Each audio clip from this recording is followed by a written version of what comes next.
ating mga hurados, i-welcome muna natin ang pinakabagong miyembro ng ating inampala ng other half ng TNT Duet Season 1 Grand Champion and Philippine Pop Pristine, Mariel Montellano. Hi, Mariel! Well deserved. Yes. Pa-practice pa nung isang araw yan. Ay, Cute naman. How are you?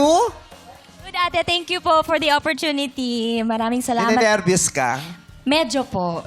Kasi first time ko po dito sa TNT. Kasi 10 years ago, ate, contestant lang din ako dyan. Yes. Ngayon, magja-judge ka na. Oh, at tamang-tama, bongga. Ang opening salvo mo, nagkabilangan, 2 contestant. Anong masasabi ng ating mga hurados? Okay. Kat and Julene. I'll start first with Kat, no?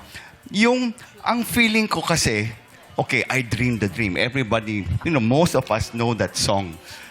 Pero yung napansin ko kay Kat, nag-o-off siya sa madadaling parts. Yung pag-sustain mo kanina, yung I dream the dream, tapos bumababa. Now, yan yung napansin ko. Doon ka nagpa-falter.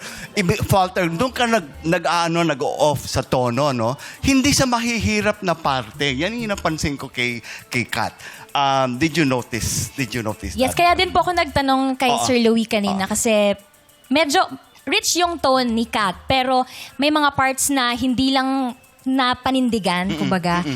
Nagsasound monotonous na siya. So, it would help siguro Sir Louie and Kuya Eric na magkaroon siya ng variations between parts of the songs para Yep. Well, kasi I guess she was trying to, kasi kapag Broadway song, they try to stick to Yes. the original, Yes. no? So yun, take note lang, Kat. Doon lang yung parang nagfa-falter nagmumababa yung tone. Kung saan pa madali, yung hindi naman birit, yung dapat madali lang yon. Pero, I agree with Mariel, kay Mariel, monotonous talaga. From Oo. start to finish, parang Ganun na ganun siya. lang siya. Walang experience na mapapatayo ka or ganun lang siya. Para akong nanonood ng nagkakaraoke. pero ang ganda, di ba, I think, hindi mo ko, kung nadinig mo ko, pag yung first line niya, I dream the dream, ang ganda ng boses. Sabi ko, wow. Lalo yung first line, Sir Oo, Louie. yan yung first line. Pero habang nag-progress, Kat, yung nga, take note, ha, kung kunyari, pag uwi yung pakinggan mo, no, bumabagsak yung pag-sustain mo ng note. Okay? Tapos, Julene, ano masasabi mo kay Julene? Para sa akin, medyo lang siya. Medyo naging stiff lang. Although, nakikita po sa expressions niya yung pag-portray niya or pag-deliver ng message ng kanta. Pero yun lang, medyo siguro need lang mag-loosen up para mas maiparating ng maayos. Anong tip mo sa kanila para mag-loosen up? Kasi galing ka dyan, di ba? Been Opo. there, done that ka. Totoo. Tapos, nanalo ka pa, oh. Siguro, kasi hindi naman nawawala siguro yung Sir Louie na mangangatog talaga yung mga nerves. Pero siguro as the song progresses, you try to i-relax mo yung posture mo para magkaroon ka ng stance na mas confident na hindi naman proud. Pero stance na kaya ko to, mairaraos ko to, and then I guess it will follow na. Habang after. kumakanta ba, iniisip mo, habang kumakanta ka, wag sana ako igong. Pumapasok ba yan sa isip mo? Kunyari, kasi interesting, kasi galing siya dyan, Yes, di ba?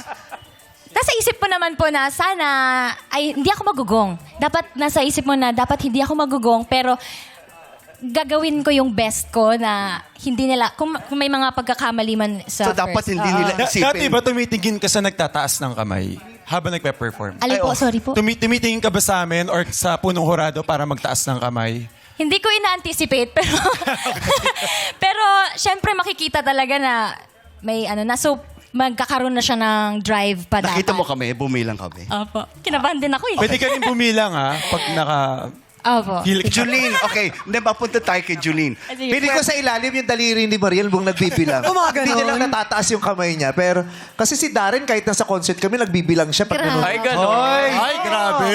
Binibilangan ka niya. Concert yan. Grabe ka, Darren, ha? Bilangan din Mapunta kita. tayo kay Julene. Okay, nabilangan na natin siya ng 2 beses. Pero, mas mahirap naman, Julene, mas mahirap yung ginawa mo. So, kumbaga yung difficulty we have to take that into consideration. Mas may effort. Pero yun lang nga, nabilangan ka. Pero naisip na nun din namin, nabilangan ka sa mahirap na parte. Ano? For me, meron naman eh. Obviously, you can sing, but I think you're not prepared enough for Tawag ng Tanghalan. I think, yeah. That's very straightforward. Diba? Love Pero wag kayo ma-depress, ha? Yeah, kasi there's always room for improvement. Palagi yan, palagi. And pwede rin kayo lumapit sa amin kung meron kayong tanong. We are more than willing na magbigay ng tips sa inyo. Okay. Good luck. Good luck sa inyo. Thank you po. Salamat, Jurados. Ang good thing dito, mapapanood nila yung mga sarili nila, di ba? Malalaman nila kung ano yung nangyari sa kanila at yung nagawa nila o hindi nila nagawa. Yes. Na makakatulong sa kanila for improvement sa susunod silang For the next performance. The good